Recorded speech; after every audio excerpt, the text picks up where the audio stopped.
Οι ιστορικοί της Αλώσεως δεν συμφωνούν ως προς τις πεζικές δυνάμεις των Τούρκων. Ο Χαλκοκονδύλης αναφέρει 400.000 άνδρες, ενώ ο Σφραντζής 258.000. Ο τελευταίος αυτός αριθμός είναι ο πιθανότερος. Τα πλοία υπολογίζονται σε 400. Οι δυνάμεις των υπερασπιστών ανέρχονται μόλις σε 9.000, εκ των οποίων 3.000 είναι μισθοφόροι. Ο αυτοκρατορικός στολίσκος αποτελείται από 26 πλοία. Μόνο τα 10 από αυτά είναι ελληνικά. Την διεύθυνση της άμυνας αναλαμβάνει από την Χίο προερχόμενος Γενουάτης στρατηγός Ιωάννης Ιουνστινιάνης. Ιστορικοί της Αλώσεως είναι ο Λαόνικος Χαλκοκονδύλης, ο Μιχαήλ Κρητόβουλος, ο Δούκας και ο Σφραντζής. Στις 6 Απριλίου οι Τούρκοι στρατοπεδεύουν κανονικά γύρω από την Κωνσταντινούπολη και αρχίζουν τακτική πολιορκία. Από τον σφοδρό κανονιοβολισμό στα πανάρχια τείχη εμφανίζονται ρήγματα. Γίνεται μια πρώτη μεγάλη επίθεση που αποτυγχάνει. Στις 20 Απριλίου 4 πλοία, 3 γενουατικά και 1 βυζαντινό, με επικεφαλής τον πλοίαρχο Φλαντανελά, γεμάτα εφόδια, θράβουν τον αποκλεισμό και εισέρχονται θριαμβευτικά στον Κεράτιο. Κατά τον υπερβολικό ισχυρισμό του Σφραντζή, 12.000 Τούρκοι χάθηκαν στην ναυτική αυτή σύγκρουση. Την νύχτα της 22ης προς την 23η Απριλίου, ο Σουλτάνος, κατασκευάζοντας δίολκο 7 έως 8 χιλιόμετρων, μεταφέρει 72 πλοία μέσω ξηράς στον Κεράτιο κόλπο. Στις 7 Μαΐου αποκρούεται με επιτυχία η επίθεση 30.000 Τούρκων. Τις επόμενες ημέρες συνεχίζεται με πείσμα ο αποκλεισμός. Στις 25 Μαΐου ο Μωάμεθ έστειλε πρεσβεία και ζήτησε από τον Κωνσταντίνο να του παραδώσει την πόλη και να μεταβεί στην Πελοπόννησο ως ανεξάρτητος ηγεμόν. Η απάντηση του Κωνσταντίνου ήταν η εξής: «Το δε την πόλην σιδούνε, ουκ μόνες την ουκ άλλου των κατοικούντων εν αυτή. Κυνήγαρ γνώμη πάντες αυτοπροαιρέτως αποθανούμεν εν ταύτη και ου φυσόμεθα τη ζωή ημών».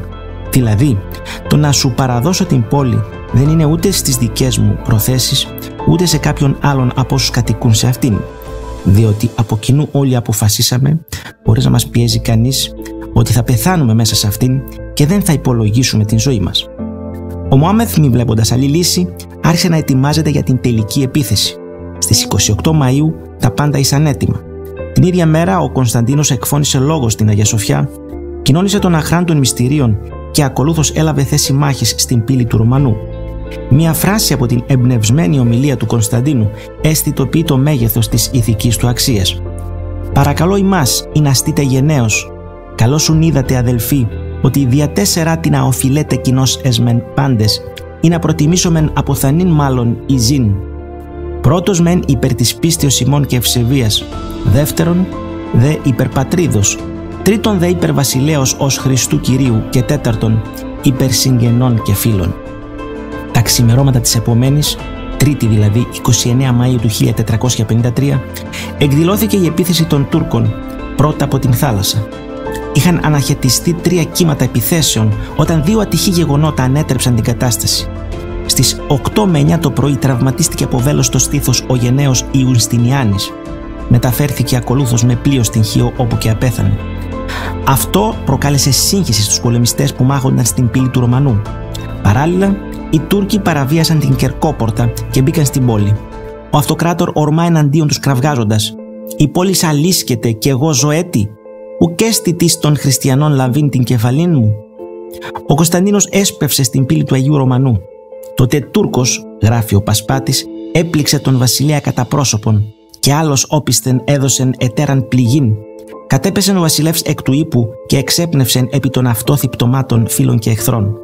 Ο Πασπάτης, άριστος γνώστης της παλαιάς Κωνσταντινουπόλεως, επεσήμανε το μέρος που έπεσε ο Κωνσταντίνος.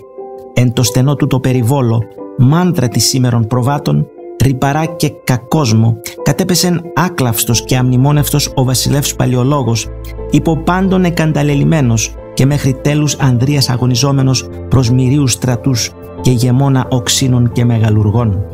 Επακολούθησε τριήμερη άγρια σφαγή και λαιλασία, και είναι ειδήν θέαμα δεινών και ελεηνών και πέραν τραγωδίας απάσης, γράφει ο Κρητόβουλος. Περίπου 60.000 άνθρωποι σφάχτηκαν ή εχμαλωτίστηκαν, όλοι οι θησαυροί αρπάχτηκαν, ναοί βεβηλώθηκαν, ιερά μνήματα σκυλεύτηκαν, αρχοντικά απογυμνώθηκαν και γυναίκες ατιμάστηκαν. Την ίδια ημέρα το απόγευμα ο πορθητής μπήκε στην πόλη και προσευχήθηκε στον Αλλάχ μέσα στην Αγία Σοφία. Μπορούσε να καφιέται τώρα ότι ήταν ο μεγαλύτερος στρατηγός, αφού κατέλαβε την αγέροχη βασιλεύουσα. Μετά από λίγο θα καταρρεύσουν και τα τελευταία αερίσματα του ελληνισμού, το δεσποτάτο του Μιστρά το 1460 και η αυτοκρατορία της Τραπεζούντας το 1461.